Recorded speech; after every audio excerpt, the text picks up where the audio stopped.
मुझको सुनिए नजरअंदाज न करिए लोगों, मुझको सुनिए नजरअंदाज न करिए लोगों, मेरे हालात से अच्छे ख्यालात हैं मेरे।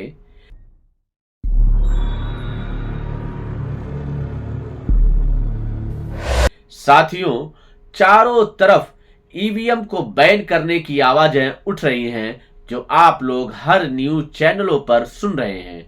और बीजेपी पार्टी के अलावा सभी पार्टियां चाहती हैं कि ईवीएम बंद हो जाए, जो कई बार ईवीएम को बंद करने के लिए आवाजें उठी थी, लेकिन कुछ हुआ नहीं था। लेकिन अब जिस तरह आवाज अब उठ रही है, पहले कभी उस तरह ईवीएम बैन को लेकर आवाजें उठी हो जो फिलहाल इस वक्त आवाजें उठ रही हैं। लेकिन सवाल यहां यह है कि ईवीएम को कैसे या किस तरह बंद हो सकता है, या कैसे उस ईवीएम पर बैन लग सकता है या बैन लगाया जा सकता है। आपको इस चैनल के जरिए उस उपाय के बारे में आपको बताया जाएगा। तो साथियों, बने रहें इस चैनल पर। सियासी अड्डा में आप सभी का स्वागत करते हैं। मैं हूं जिया खान। साथियों, एक ऐसा पॉइंट बताने जा रहा हूं जो सुनने के बाद आप एहसास जरूर करेंगे। अगर आपको ये पॉइंट सही लगा तो जरूर आप इसे लाइक कीजिएगा, और चैनल पर अगर आप पहली बार आए हैं तो चैनल को सब्सक्राइब कर लीजिएगा। साथियों, ईवीएम जब तक रहेगा, देश भाजपा को सहेगा। ईवीएम मशीन के दुरुपयोग का मामला लंबे समय से सियासी पार्टियां उठा रही हैं, और सबसे अधिक अगर ईवीएम का लाभ लेने का आरोप किसी पर है या लगा है तो वो बीजेपी पर। 2014, 2019 केंद्र का चुनाव बीजेपी जीत चुकी है, अब 2024 की बारी है।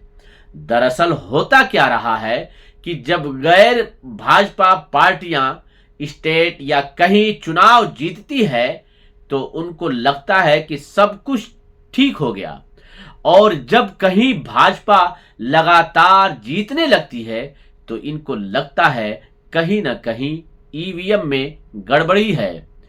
पहले तो विपक्ष ये तय कर लें कि करना क्या है, और अगर ये तय हो गया कि ईवीएम में गड़बड़ी है तो उसके लिए देश की जितनी भी पार्टियां हैं उनको मिलकर एक साथ अपनी आवाज को बुलंद करना पड़ेगा, और भारत निर्वाचन आयोग से यह कहना पड़ेगा कि अगर ईवीएम से चुनाव कराया जाएगा तो कोई भी दूसरी पार्टी चुनाव में हिस्सा नहीं लेगी।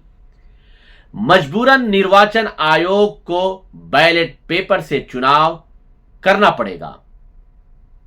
ईवीएम के बारे में जैसी बातें सामने आ रही हैं, बीजेपी तो कभी भी नहीं चाहेगी कि उसके जीतने का फार्मूला ही खत्म हो जाए। ऐसी स्थिति में सभी पार्टियों को एक मत होकर लंबे समय तक इसके लिए लड़ाई लड़नी पड़ेगी। साथ ही उन पार्टियों और उन नेताओं को जो लंबे समय से बीजेपी और उनके गलत कारनामों के खिलाफ लगातार अपना स्टैंड जारी रखे हुए हैं, उनको भी साथ में शामिल कर जिसमें सबसे बड़े नेता बैरिस्टर असदुद्दीन ओवैसी साहब को भी शामिल करना होगा। जब तक उनको शामिल करना पड़ेगा, तब कहीं जाकर कामयाबी मिलेगी और जुल्म सितम का दौर खत्म होगा। खुशबू हमारे हाथों को छूकर गुजर गई, खुशबू हमारे हाथों को छूकर गुजर गई, हम सबको फूल बांटकर पत्थर के हो गए। साथियों, इस रिपोर्ट में बस इतना ही। मिलते हैं अगली वीडियो में, तब तक आप अपना ख्याल रखें।